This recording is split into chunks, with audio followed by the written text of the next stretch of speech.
America వాళ్ళైనా, Europe దేశాలైనా ఇదివరకు చైనాకి వెళ్ళి చైనాలో పెట్టుబడులు పెట్టి అక్కడ ఆఫీసులు పెట్టుకుని వీళ్ళిక్కడ డబ్బులు సంపాదించుకుంటా ఉండేవాళ్ళు.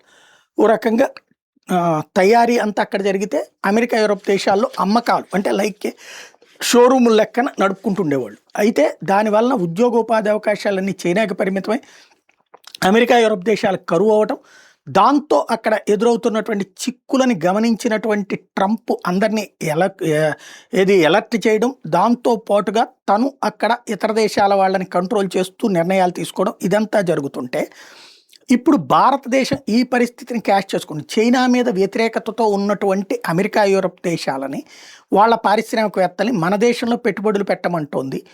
ప్లస్ అమెరికాలో ట్రంప్ వచ్చిన తర్వాత జరుగుతున్న గొడవలు, ట్రంప్ ఒత్తిడి కారణంగా యూరప్ దేశాల్లో కార్పొరేట్ సంస్థలు ఎదురవుతున్నటువంటి చిక్కులు, చైనా వాడి వలన విసిగిపోతున్నటువంటి వ్యాపార సంస్థలు, ఆ ముగ్గురికి కూడా democratical country at the same time responsible country భారతదేశం, తక్కువ ఖర్చుతో నిపుణులైనటువంటి పనివారు దొరికేటటువంటి దేశం, ప్రపంచంలోని అన్ని దేశాలలో కూడా పనులు చేస్తున్నటువంటి వాళ్ళు భారతీయులే అన్నటువంటి కాన్సెప్ట్ కూడా గుర్తుంది. కాబట్టి ఇప్పుడు వాళ్ళందరూ కూడా భారత్ వైపు మొగ్గు చూపుతూ ఉండటం వల్ల ఆఫీస్ ఆఫ్ ద వరల్డ్ అని భారతదేశానికి పేరు వచ్చిందన్నది ఈవై రిపోర్ట్ను బట్టి తెలుస్తుంది. High value digital engineering and innovation services అన్నిటికీ ఆఫీసులన్నీ కూడా భారతదేశంలోనే కేంద్రీకృతం చేస్తున్నాయి ప్రపంచవ్యాప్త సంస్థలు అన్నటువంటిది ఈ నివేదిక చెప్తున్నటువంటి నిజం.